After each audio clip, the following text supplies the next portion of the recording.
A very good afternoon and good morning or good evening to some of you on the call for today. Welcome to join in the FIA webinar today featured on the future of proteins in Asia. And in today's session, we have provided two very exciting sections for the discussion for you guys. And in the next 10 minutes, you will be hearing from our expert, Dr. Shibin, who is from Alpha Beta Consulting, that recently collaborated with FIA to publish a report to feature on the future of proteins in Asia, selecting the insights in 5 key Asian markets, and to look at what are the consumption patterns of proteins and potential scenarios in the next decade. And after the presentation by Dr. Shivin, call it later, you will enjoy a panel discussion with our 3 very distinguished panelists from TSM, Fonterra, and the Cargill, respectively. And I will be introducing the panel a bit later. Yeah, so let's all get started, and let me please introduce you to Dr. Shivin Kohli to give us a presentation on the paper on the future of proteins in Asia.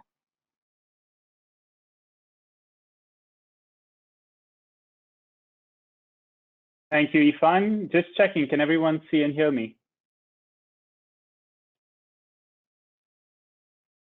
Okay, terrific. Ifan, thank you so much for introducing me, and thank you so much for introducing the session that we have today. So as Ifan mentioned, we're going to spend about 10 minutes just talking about the report that we've co-written between FIA and Alpha Beta on the future of proteins in Asia. So this is just going to be a relatively quick breeze through of some of the report's main insights, following which we'll spend about 40 minutes on the panel discussion with the 3 wonderful panelists that we have today. So without further introduction, let's get into it. Next slide, please. So just a quick background to this research. The idea here of focusing on Asia Pacific is that while global food demand is expected to double by 2050, a lot of this demand is going to be coming out of Asia based on trends from the last 2 decades and based on trends that we're expecting over the next few decades as well. This is primarily based off the fact that there's rapid urbanization in Asia Pacific, 550 million new people expected to reach Asian cities over the next decade, and also 88% of the new global consuming class over the next 10 years will also come from Asia Pacific. That's over 880 million new consuming class members. So this will naturally fuel growth for different types of food demand, particularly proteins, which are, of course, found in a wide spectrum of foods and a critical source of nutrition. So what we're doing with this research is summarizing the key developments in the protein demand landscape in Asia over the past 2 decades and projecting growth through 2030 with specific insights for the 5 countries here, China, Indonesia, the Philippines, Thailand, and Vietnam that we've termed the Asia 5. Just a quick note here, what is out of scope from this analysis is aspects on nutritional recommendations or adequacy, and as well as a view of proteins as an overall part of the diet. We're focusing primarily on protein consumption demand. But hopefully we'll touch upon some of the nutritional aspects in the panel discussion that we have scheduled for later. Next slide, please. So without going into too much detail here, we just wanted to mention the types of proteins that we're analyzing in this research. So 6 main categories and 50 subcategories. Just on the categories end, we have the full spectrum of foods with proteins in them. So that's plant-based, meat, eggs and dairy, wild catch fisheries, aquaculture, and non-traditional. And a quick note here on methodology. So we've drawn on a lot of data from the UN FAO, and at times this data can be aggregated. So if you pick up one of the categories, say under eggs and dairy, number 30, milk.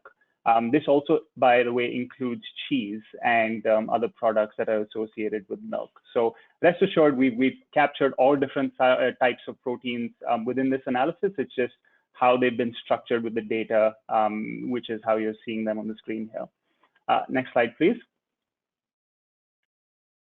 So just in terms of how the landscape has evolved over the last 2 decades, Global protein consumption has risen by over 45% since 2000, from 166 million tons in 2000 to 242 million tons in 2019. What that effectively means is it's about 73 grams per person per day in 2000 to 85 grams per person per day in 2019. To give you some context, what that means is one standard egg, chicken egg, has about 6 to 7 grams of proteins in it. Extrapolate that to the overall 85 grams per person per day figure, and you see how much protein we're consuming from various different sources. And countries in Asia have driven the vast majority of this growth. Actually, 63% of the increase has been driven by Asia, with China 26% and India 14%, displaying the largest growth among individual countries. And this is, of course, off the back of rapid economic growth, which creates a booming middle class, which in turn increases per capita consumption of protein, which also then increases a trend towards energy-dense foods like meats. Actually, a lot of the countries in Asia Pacific still have their per capita consumption under the global average, so there's a lot of room to grow still. Next slide, please. Speaking of growth, 3 scenarios we analyzed for protein demand over the next 10 years has been analyzed in this research. So the first one is kind of contextualizing the insights we have on the growth of the consuming class. So for new members of the consuming class, protein demand is, in this scenario, assumed to grow at a higher rate than historically, in line with the literature on how protein consumption grows as people get more income. Under the second scenario of historical trends, we basically just assume that per capita consumption of proteins grows as per historical growth, with accompanying increases in population. So one could consider this as the business as usual scenario. And then under population growth, this is just a sort of hypothetical scenario to show the lower bound, saying if protein consumption on a per capita basis were held constant, how would population changes affect the growth in protein consumption? Next slide, please. So I know there's a lot of data on this slide, but let me draw your attention to the line that says Asia 5 on the right-hand side. So under the consuming class scenario, basically 2.9% growth per annum is what we're expecting from 2019 to 2030 in terms of growth in overall protein demand. Now that's a little bit higher than historical growth, 2.5%. And that is significantly higher than population growth, which is just 0.4% in the 5 countries that we've analyzed here. What that basically shows is that growth in per capita consumption is what is going to drive growth in overall consumption over the next 10 years, significantly so, far more so than in previous decades. And as you can see, under the consuming class scenario, we expect protein consumption to go up by over 26 million tons between 2090 and 2030 within these 5 countries. Next slide, please. So a very pertinent question is, what are the sources of proteins that will satisfy this demand? And going forward, we found that 5 major trends will potentially lead to shifts in the sources of protein consumption from what they are today. And these are, well, the first one is a dietary shift to plant-based proteins, primarily because of an increased scrutiny on the perceived impact of animal proteins on health. I'll give you an example. A recent survey in China showed that 34% of Chinese consumers reported eating less pork over the last 12 months because of the negative health attributes associated with the meat. On the other hand, 66% of them said that they would increase their consumption of fruits and vegetables. And we saw similar trends in Indonesia and the Philippines. Under national food policies, government policy is going to play an incredibly important role in shaping protein supply and demand both. Governments are concerned about promoting self-sufficiency and ensuring food security, particularly in light of the supply chain disruptions over the past couple of years. They're also advocating for lower meat consumption. For example, China has a goal to reduce 50% of meat consumption in certain areas. And they're also closely investigating the safety of non-traditional proteins. Under resource constraints, there are severe externalities from the food system that are constraining the environmental resources at your disposal for production, continued production of proteins as we're doing it today. One clear example is in fish stocks. So 70% of fish stocks, for example, in the Philippines are fished beyond biological limits for sustainable production. The figure globally actually is 90%. And a lot of seafood is actually consumed locally in Southeast Asia in particular. So that is a significant threat to future sort of consumption and production of different types of proteins. Technological advances, now this is a big trend that everyone seems to be seeing in the news all the time, whether it's in alternative proteins or in aquaculture. 2020 was a record year despite all of the disruptions for investment in alternative proteins, over 3.1 billion across all different categories. And we expect major breakthroughs over the next 10 years, both in terms of manufacturing at scale as well as in new products. And finally, consumers are also more likely to consume new sources of proteins. 1 in 2 consumers actually in China says that they're okay with consuming lab-grown meats, which is a very interesting insight. Next slide, please. So without going into too much detail on these assumptions here, we've basically taken these 5 major trends and put them into 4 different scenarios to forecast what the future of proteins supply in terms of the sources of proteins could look like. The business as usual scenario is just a scenario that shows if current trends continue, what that would look like. The healthy diet scenario is a sort of dietary shift to plant-based proteins scenario.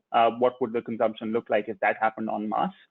Under the food security scenario, we're assuming, it's a hypothetical scenario that assumes if food production in 2030 were to match current levels of comparative advantage production, what would the gap between current production and priorities for food security nationally look like in these different countries?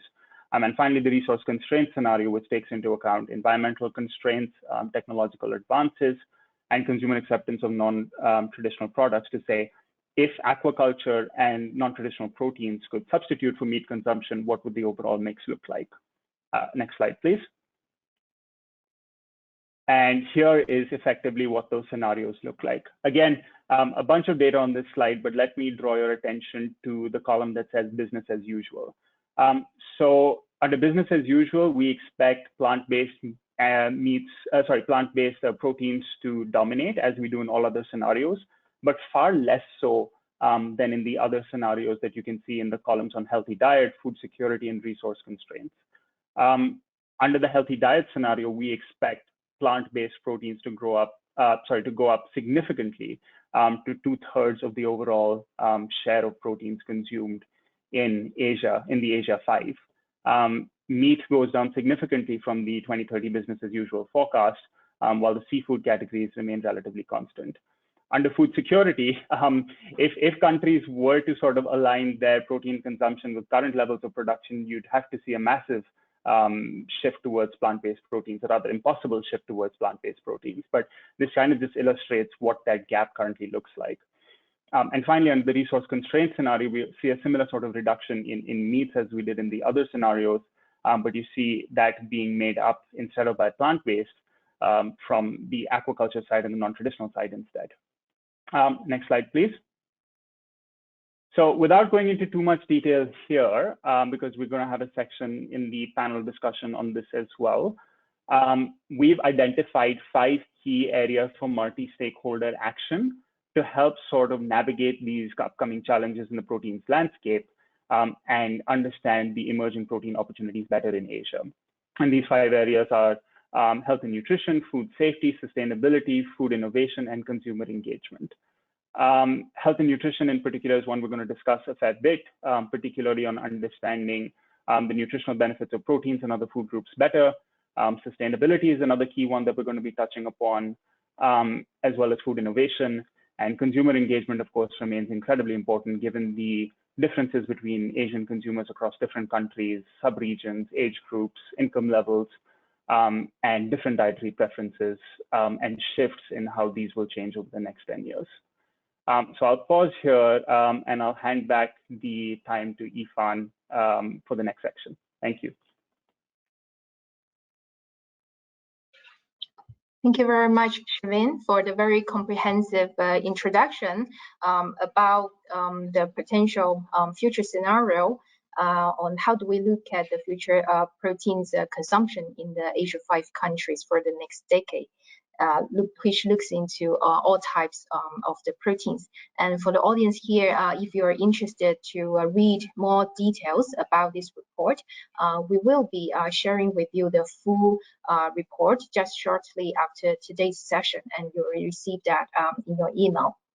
And that if you do have any questions or comments that you want to make as regarding to Shivin's session or regarding to the next panel discussion, please do feel free to type in our question box, and during the panel discussion later, Shivin will address that to the panelists. So let me now introduce to you on all the three panelists that we have for today. So for today, we have Mr. Justin Wong, who is the Regional Vice President for Animal Nutrition and Health for the Greater APAC region from Royal DSM. And we also have Professor Jeremy Hill, who is the Chief Science and Technology Officer from Fonterra Cooperative Group and Professor of Sustainable Nutrition from Massey University, Australia. And we also have Mr. Paris Wong, who is the Business Manager for Alternative Proteins from Cargill. And in the next panel discussion, you will be hearing from them to share with you about what is that. We will have a deeper dive into the trends around the traditional and the alternative protein sector, and that also talk about the nutritional and the sustainability aspect of the future of the proteins, and as well as on the multi-stakeholder actions that can be taken as the protein sector progress in the future. So over to you, Shivin.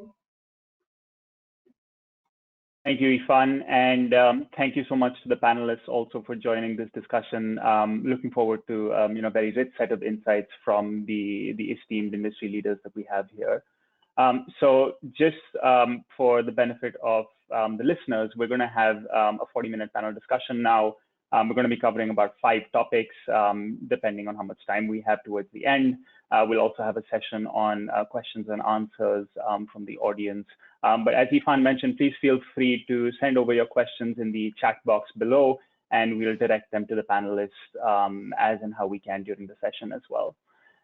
So the first topic that I'd kind of like to touch upon is, the major trends that will influence the mix of proteins consumed, as we sort of just touched upon in the earlier presentation. And I'd like to start by asking each of you sort of what your take is on the major trends that you feel will have the most influence on protein consumption of the next decade. If we could start with Justin, that would be great. Justin?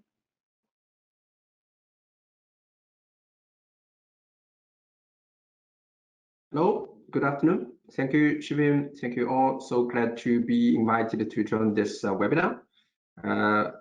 So happy to read this report. So from DSM's standing point, we are mostly impressed by 2 specific elements. That's the resource constraints and also the technology improvement. We fully believe that, particularly in the Asia country, we could be the biggest contributor for the animal demand in the next decades. So in that sense, we need to provide enough protein to feed our population here. So the resource constraint can be the biggest element we need to look at it. And then meanwhile, definitely also the technology improvement, which really provides more opportunity for us to go to the solutions. So to be short, we believe that these 2 elements are more relevant to us. Thank you, Shivin. Thanks, Justin. And we'll touch upon, the sustainability of the traditional protein sector in a bit more detail in the next section. So we'll call upon you for that as well. I'd like to hand it over to Jeremy now. Jeremy, same question. Of the major trends, which ones do you feel, from your perspective, from Fonterra's perspective, will influence the mix of proteins consumed the most over the next 10 years? Well, I think it's going to be an expansion of what we've seen for a long time now. So I think we've actually seen that something is around formats rather than trends. So the formats that products we're going to see will include a lot more variety, and we see a lot of different proteins emerging. that will go into formats, and not necessarily in direct competition. I think some of these will be complementary, combinatorial. But the animal system has always provided a balance to the plant-sourced proteins from a nutritional point of view. I think we're going to just see that continue. I think there's a massive scope, and we're going to come back to it, as you mentioned, Shivan, to how that all fits into a sustainability picture. We make investments, obviously, we're a dairy-based company, so we make a lot of investments in dairy. We also have something we call a complementary nutrition portfolio, which looks at how alternative sources of protein are going to fit into this picture, because they really will. But I don't think it's going to be an extreme swing against animal. I think we'll come back to it, but I think animal's got a critical role to play moving forwards as well. Thank you, Jeremy, for that perspective. And yes, we'll definitely touch upon that a bit more in a subsequent section about the sort of trade-offs in nutrition and sustainability within the different sources. Paris, over to you. Same question. Which trends do you think will most influence consumption of the next 10 years? Well, I think, in Asia region, or even just globally, the consumers are getting more aware of the things they eat. We see reports saying that people are consuming less meat and trying to find alternative proteins to supplement their dietary needs. I think consumers are paying more attention to what kind of nutrition that they want individually, instead of just following what's trendy in the market. And they, the consumers individually are becoming more and more aware of what they need in terms of, a protein balance and also a dietary nutritional balance. I think that is going to be a big contributor to, promoting alternative proteins in this region. And also, I have a strong feeling that technology, is going to be a critical part of that, because it's been not a very long time since alternative protein really emerged in APAC region. But over the short, let's say maybe 15, 16 months of time, we've seen a lot of new technologies emerging that are focusing on different aspects of alternative protein. We see new ingredients coming up. We see new extrusion technology, processing, and as Jeremy mentioned, we see a lot of different, diverse applications of alternative proteins here too. And we also saw the first ever cell-based protein in this market. So I think technology is going to play a critical part, and is going to be the most important foundation to support the growth of alternative protein in APAC. Terrific. Thank you so much, Paris, for those views, and thank you all, for expressing your views on the major trends. I'd like to pivot towards now talking about the point that Justin brought up on the future of the sustainable proteins. The future of sustainability for traditional proteins.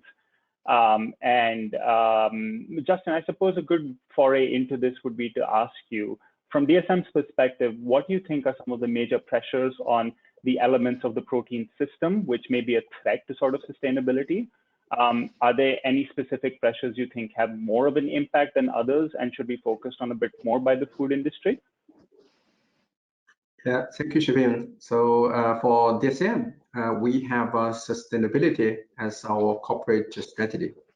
And in the animal nutrition and health sector, our business group, we also regard sustainability as our gene.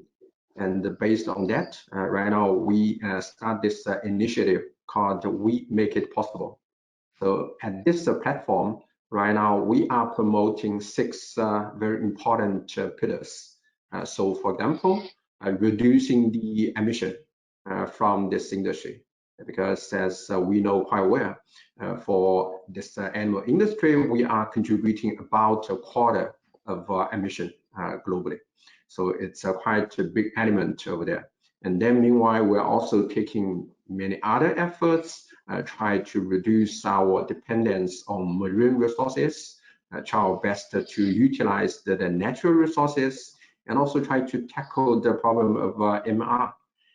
So meanwhile, for all these 6 pillars, we try to collaborate with external market and also to utilize our internal capabilities to make sustainability topic a sustainability capability. So in that sense, for DSM, we try to walk the talk, and we try to bring this topic to the industry and also closer to us. Thank you, Shivi. Thank you, Justin. That's very interesting. That you have these pillars of sort of principles that you're going to be following as a company.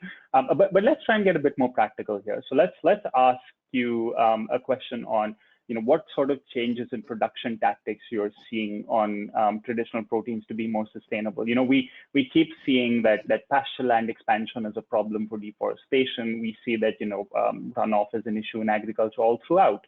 So just keen to hear from you, what do you think are some of the very interesting sort of breakthroughs in sustainable production for traditional proteins, and maybe some of the listeners could also think about more critically for their own operations? Yeah, sure, definitely. I think I'd like to introduce one of the 6 pillars that's reducing the emission from this industry. So today I'm very happy to have our co-panelist Jeremy from Fonterra, because DSM has been working so closely with Fonterra in the last decade in many big topics, and we are very happy in the last several years we are launching together a new and also innovative, and also we hope it's a revolutionary new product called Bouvet. So it is quite efficient and also effective in the industry of ruminant. And we are so happy that to have the strong support from Fonterra, and particularly the strong initiative from Jeremy and also his team. Right now we are quite on a solid track because with this product introduced into the formulation, we can be quite successful to reduce the methane emission from ruminant by more than 30% plus. So we do hope that we can bring this to our partner as Fonterra, and then try to reinforce our technology in this industry together with Fonterra. So when we talk about the 6 pillars, we do have many elements behind each of them, and also quite strong pipeline later on. Thank you, Shivi. Terrific. Thanks for that, Justin. Jeremy, actually, this is probably a good point to sort of bring you in on as well. Would you like to just build on what Justin said about the DSM and Fonterra partnership? Yeah, this is a super partnership. I think it brings together the innovation that DSM has had in inhibitor design with Fonterra's expertise in dairy, and how we can work together to find practical solutions to reduce methane in probably one of the tougher systems, which is an extensive pasture-based system. So our cows eat mostly grass and forage as opposed to mixed rations. So getting it to work in this system could literally be a breakthrough for the world. So works in this system, it will probably work in most others as well. The key here, though, is I think we've also got to look at a future which says that these solutions will be available, and therefore you shouldn't necessarily just look at the emissions of the animal sector as they are today, but what they might be, and most likely will be in the future. So I think you've got technology working on both sides. You've got advances in technology which are pretty exciting, which Paris was alluding to in the ability to create new protein streams from plants, and to use technology such as extrusion and other technologies to put these into different formats, textures, etc. At the same time, you've got a range of advanced technologies that are creating opportunities in the animal sector. I would say we've got to be careful, though, just distilling nutrition down to protein. And also, and I liked your introduction, Shivan, because you talked about protein demand. At 85 grams per capita per day, sorry, that's roughly double what the global demographically weighted population needs if you take children and adults and everything into account. So there's a great demand for protein, and protein brings a range of benefits beyond basic nutrition, which tend to require higher intakes.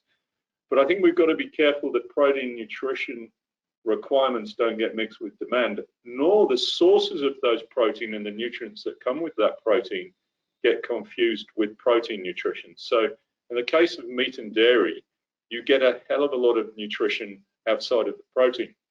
And therefore, you mentioned food security. I think if you're talking about protein security, then that could well be right for your diagram that you showed.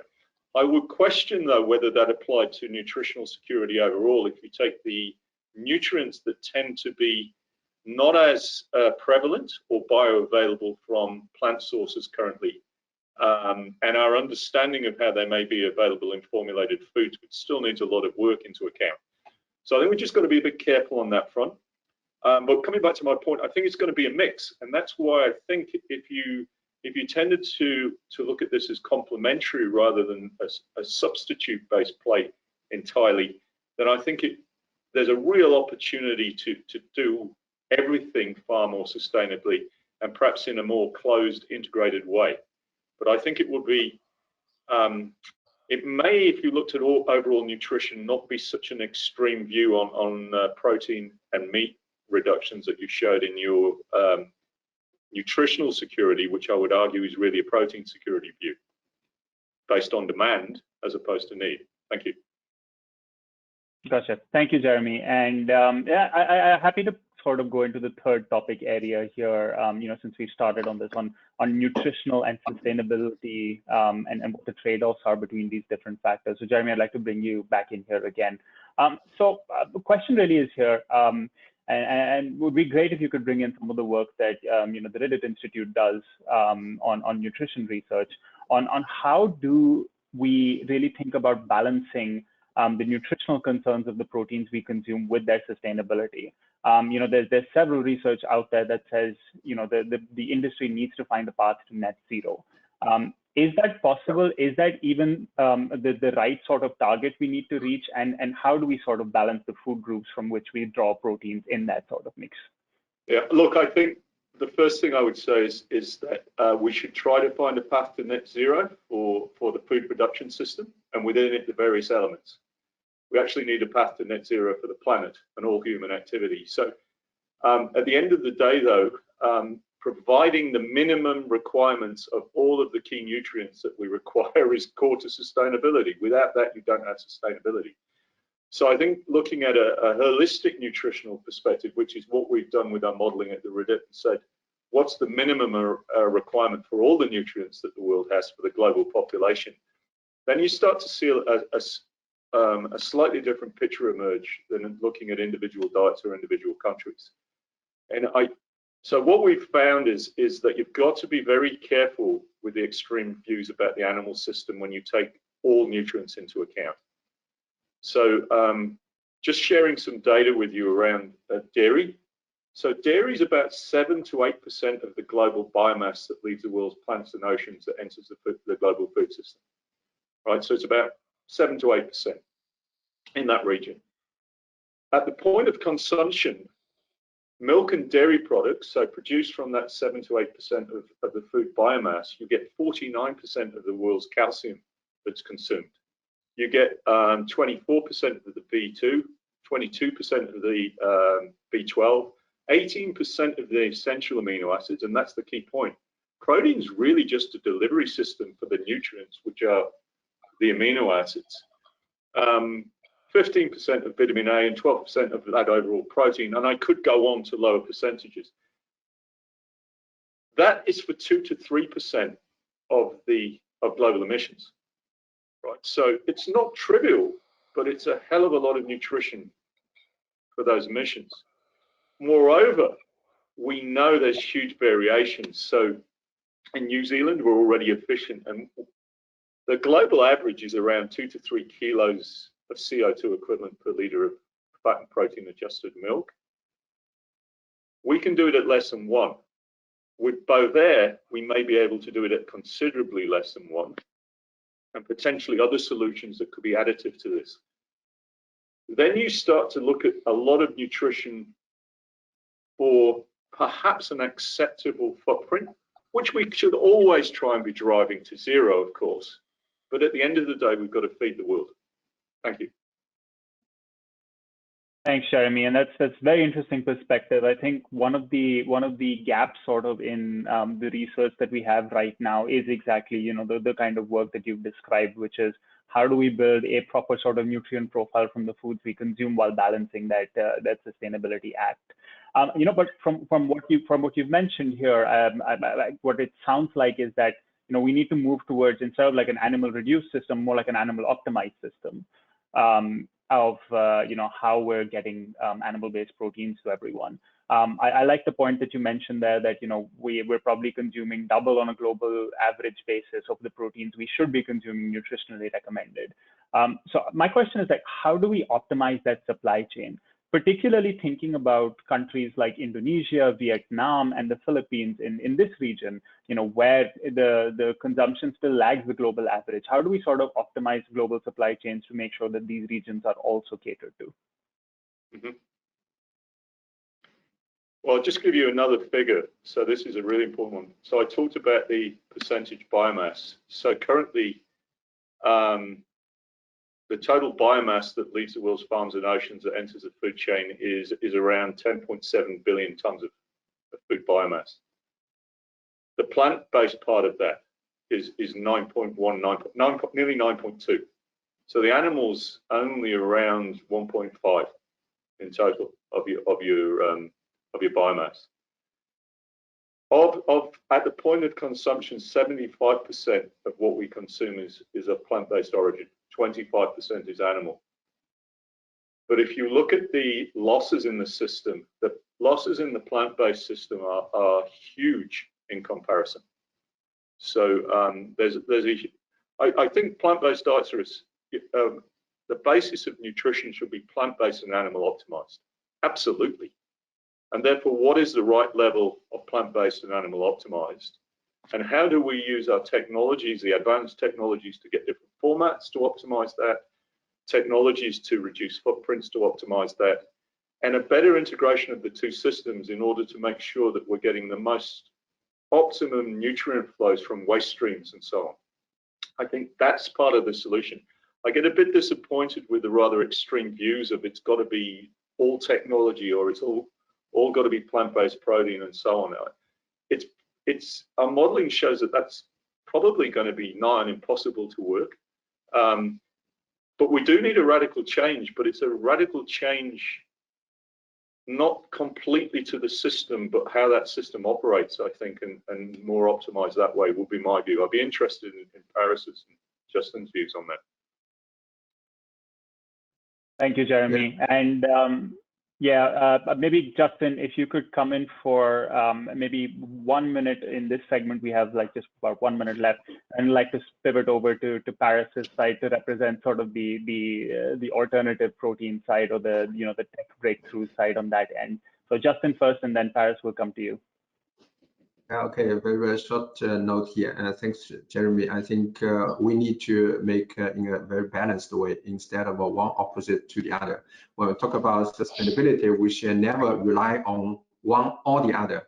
I believe that we need to have this kind of a complementary view, right, instead of really competing, and not that much. Yeah. So in a sense, let's take a balanced view on that. Yeah, thank you, Jeremy. Thank you, Shivin. Thanks, Justin. So Paris, now let's move over to the segment on non-traditional and alternative proteins. So first off, just would like you to sort of react to some of the views that we've heard from Jeremy and Justin here on this sort of plant-based and animal optimized system, and how do you feel alternative proteins, non-traditional proteins could sort of fit in this picture, and how is Cargill's thinking actually on this evolving?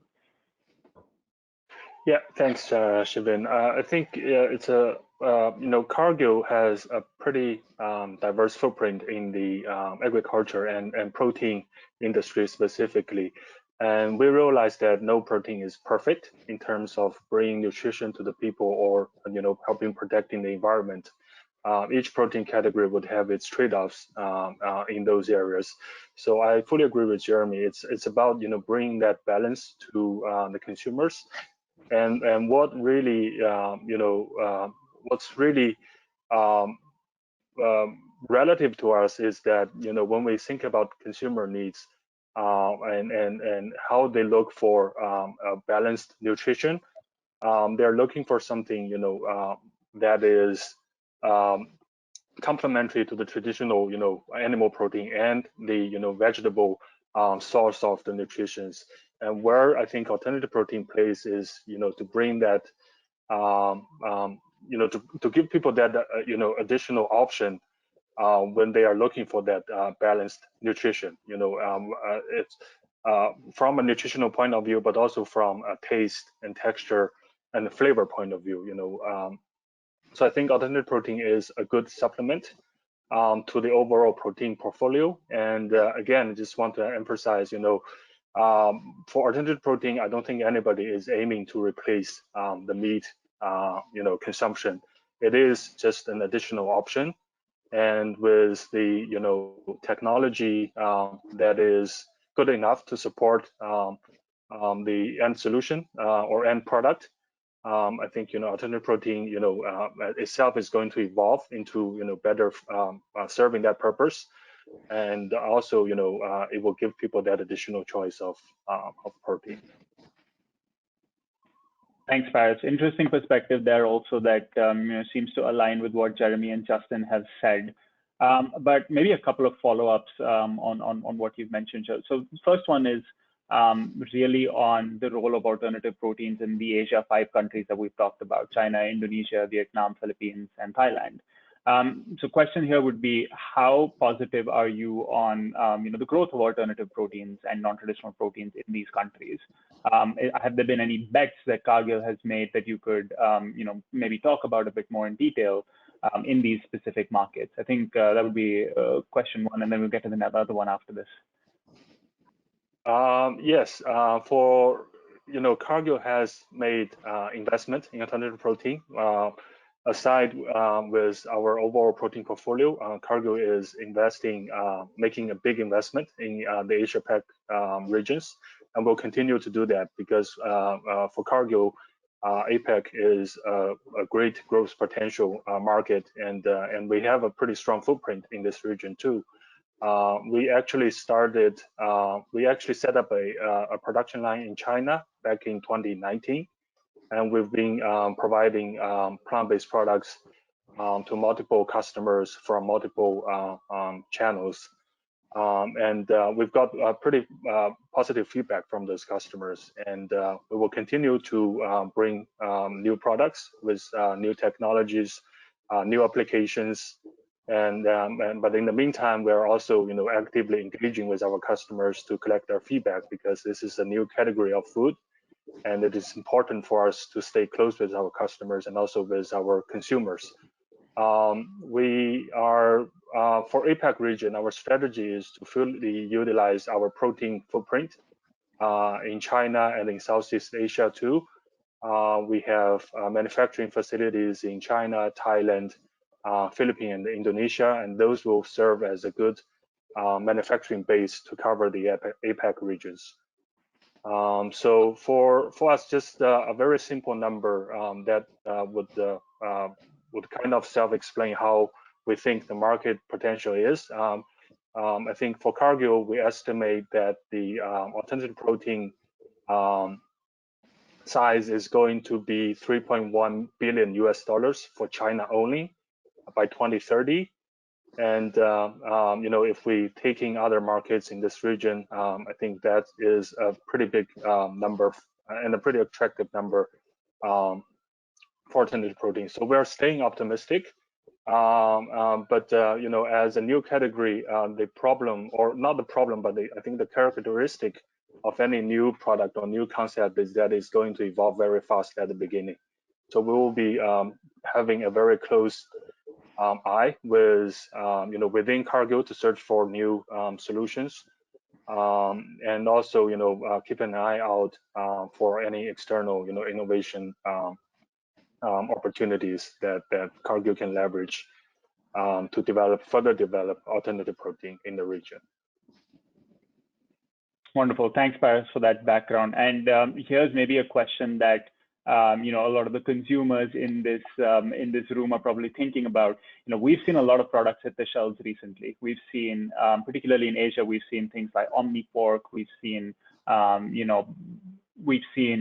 shock meats developing, say something like prawn. What can we expect to see commercialized over the next 10 years? Where really are the priorities for the industry, and where do you think the most excitement is going to be generated in the grocery shelves?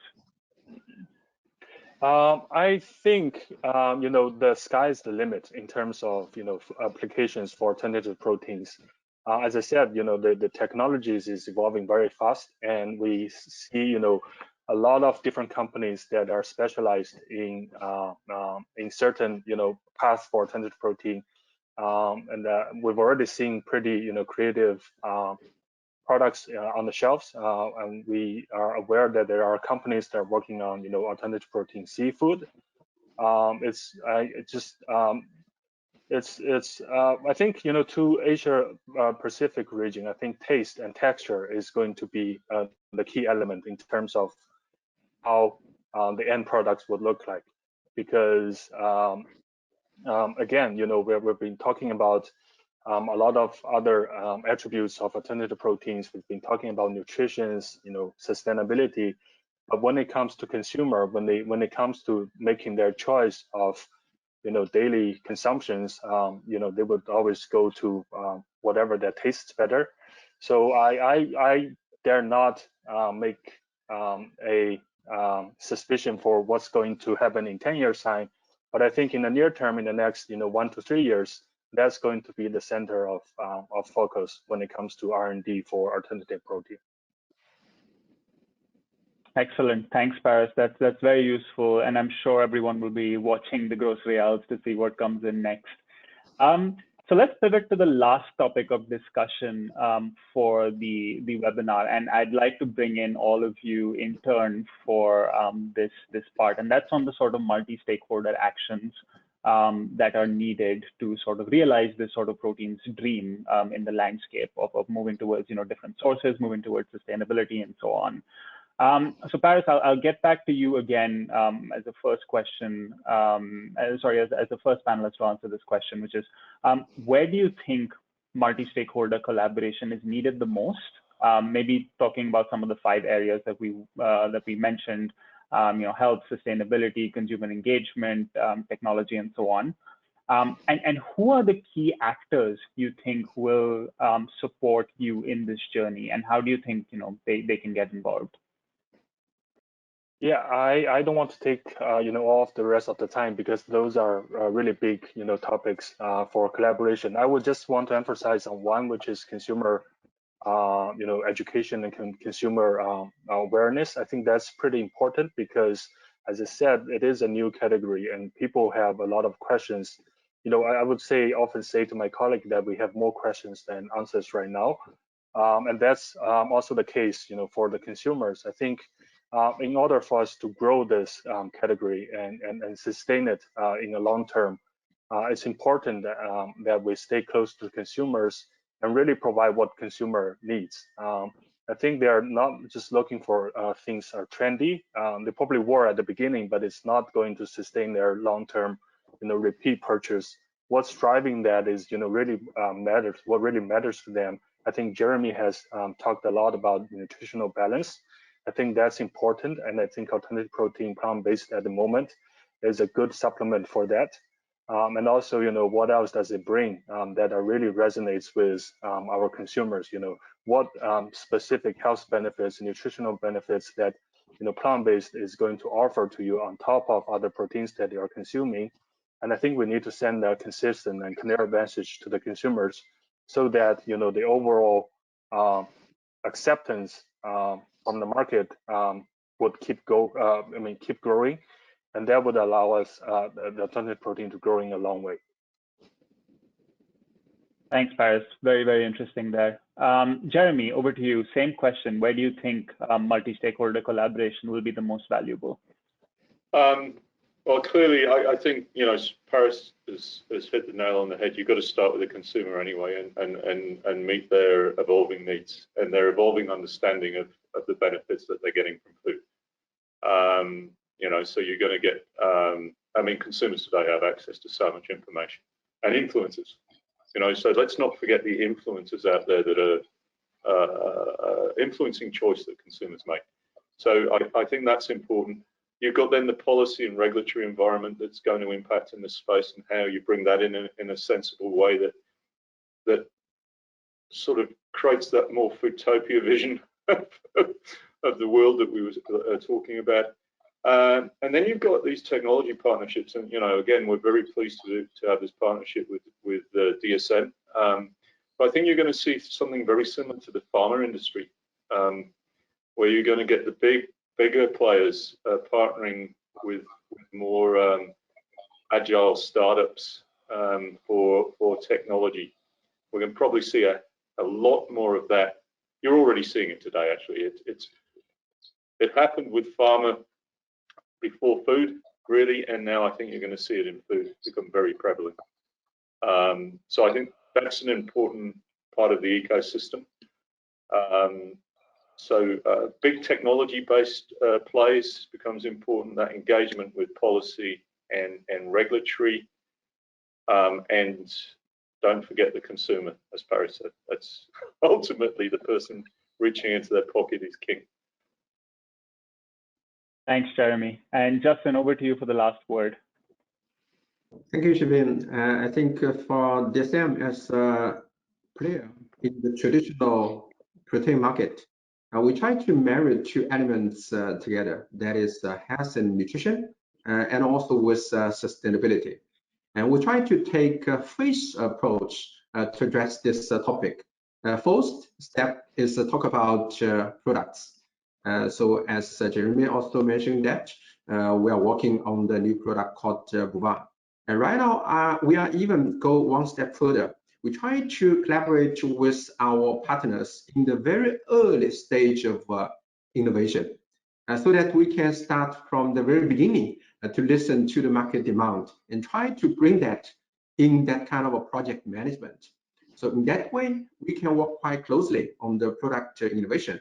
Meanwhile, right now, it's so happy to have our co-panelist from Cargill. So for example, I want to talk about alternative protein. Is it a kind of given answer is that the traditional nutrition is not necessary? I assume not. So maybe we need to find out how share the traditional nutrition to support the alternative protein development. So this is step one, talk about products. And then second step, even we do have quite excellent product, it never assure us to have the best solutions in various parts of the world, because the context is changing so differently. It's so different in different parts of the world. So we need to collaborate very well with our customers, with our partners in different part of the earth to work out the best local solutions. And then last but not least, let's also try to embrace, let's say, technology. It's not just about product. It's also about some new technology, for example, digitalization. So in that way, Ryan, DSM is also launching a new system called the Sustain. Because when we say sustainability, we need to measure at the first point. And then we try to provide the solution, try to intervene and also improve. So with a quite affordable and also dependable system as a Sustain, we can know what we start from and we can know how far we are improved. So with this kind of stepwise and also phase approach, we start from product innovation and then we go to the local solutions. And then right now we also talk about the farming or precision nutrition services in the market. With that, we try to bring these two elements together. That is health and nutrition and also sustainability. Thank you, Shavin. Wonderful. Thank you, Justin. And thank you so much to all the panelists for their very candid views on this subject. I'm pretty sure everyone has walked away with a much richer understanding of some of the trends that we've discussed. I'd just like to point everyone also to the fact that we've recently published the report as well that we've covered today on the FIA website. It'll shortly be published on the Alpha Beta website as well. Please feel free to rifle through the report. And please feel free to also get in touch with the teams for any questions or comments you may have. Thank you also to everyone who's submitted questions on the chat box. I've used your questions pretty much to ask questions to the panelists as well. I've had to do very little thinking, so thank you for that. And I'd just like to, with 5 minutes left, hand it over to Yifan to maybe close the session and provide FIA's thoughts on next steps. Yifan, over to you. Yeah. Thank you very much, Shivin, and all the three very distinguished panelists for giving us wonderful insights into the space of proteins. And during the session today, I myself has also learned a lot from the discussion. So I really appreciate the presentation made by Shivin to help us to actually look at what is our projection kind of on the future proteins growth space by looking into the 5 Asian markets, and under this context is the huge opportunity for the protein sector to play in the future. And I also really like the comments made by the panelists to tell us that actually the future for proteins is definitely not one or another. We definitely see that different types of proteins can all have a room to play in achieving our nutrition, sustainability, and also the taste goals for the consumers. And we also heard about a few type of trends that very largely will be driving the kind of patterns of the different types of this, proteins going forward, especially when we talk about resources constraint and then also on the technology advancement. And particularly on innovation as well, that is also not only driving on the alternative proteins growth, but also helping us to find more sustainable solution to traditional proteins. And lastly, we also heard a lot about the kind of collaboration initiative and new research that have been going into the protein space to help us to address the challenges and the problems for the future. And also I heard that the panelists say currently we may not have a clear solution yet. We may still have more questions than answers, but it's all the opportunities for us now to work together to address how do we actually achieve for a more sustainable protein space for the future. And I also really like the kind of specific issues you guys have mentioned about to watch out the kind of influencing matters when it comes to policies and regulations, and then also on consumer engagement. And to me, having a consistent approach among the business players and with the policymakers and the regulators is really the key. So FIA will be also taking all these advice and actions forward, and we look forward to working more closely with the food sector and our government stakeholders together on all these areas. Thank you very much. And as Shivin has also mentioned, we will be sharing the full report on the proteins for the future in Asia to all the participants today, and you will be receiving it very shortly. So lastly, thank you again for all the speakers for today, and for all the audience, thanks for staying with us, and have a nice weekend ahead. Thank you.